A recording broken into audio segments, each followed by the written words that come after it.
By now, you've probably heard that a Georgia grand jury indicted former President Trump along with 18 other people on charges that they tried to overturn the Georgia presidential election in 2020. Every individual charged in the indictment is charged with one count of violating Georgia's Racketeer, Influenced, and Corrupt Organizations Act.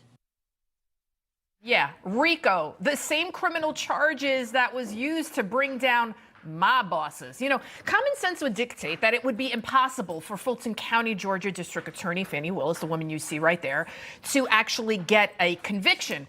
But after all, you know, because Trump did what so many other losing candidates have done before him, thoroughly question an election which purportedly had irregularities.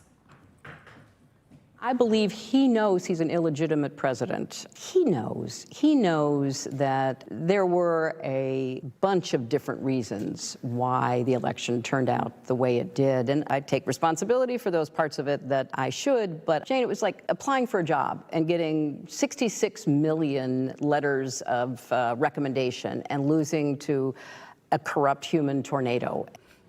Corrupt human tornado. Bitter Hillary, just one of many Democrats that claim the election was stolen from them. And you see her right there still clinging on to that Russia hoax.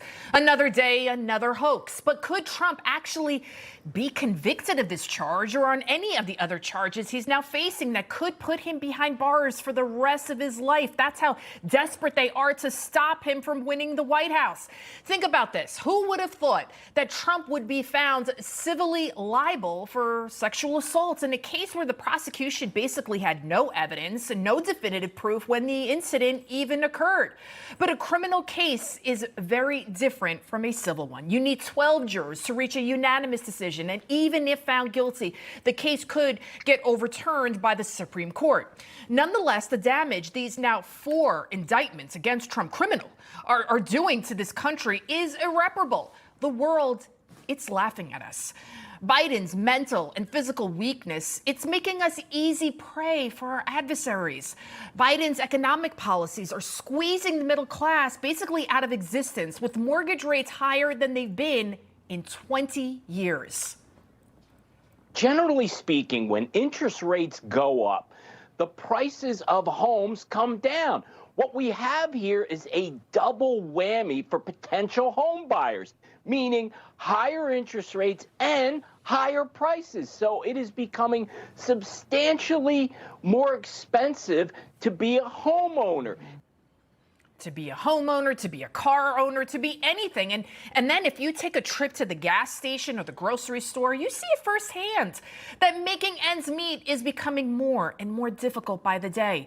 Yet this is the lie that Democrats continue to spew to the American people. Our economy is doing so well, and it's in good part because of the work we in the Senate and the president did over the last summer.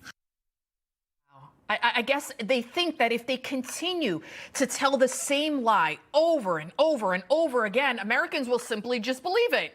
Like when it comes to the alleged bribes surrounding Joe Biden and his family. You hear the Democrats, they keep saying it, even the left-wing media. Joe, he had nothing to do with any of Hunter's business dealings. But LLCs, phone calls, bank records, and meetings while he was the vice president of the United States with Hunter's business associates say otherwise.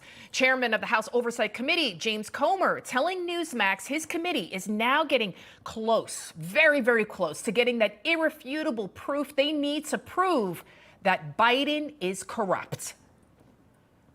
At the end of the day, there are bank accounts that we believe paid for many of Joe Biden's everyday living expenses. And those are the accounts that they're blocking us from. Those are the accounts where we're going to end up in court. And I believe we have a case that will win in court that will allow us to have those bank accounts. Bank accounts, financial records. And now this latest development, Comer, he's demanding unredacted access from the National Archives to emails Biden sent while he was vice president using 3 of his known pseudonyms: Robert L. Peters, Robin Ware, and J.R.B. Ware. A little lazy with that last one there, Joe. So while state TV stations, because that's what they are, state TV, salivate over putting Trump in prison, evidence against Biden being corrupt, it's growing by the minute. And if you had any doubts about Trump's culpability in any criminal acts, ask yourself, ask anybody this one question. Why? Why did the Democrats wait 2.5 years to charge him?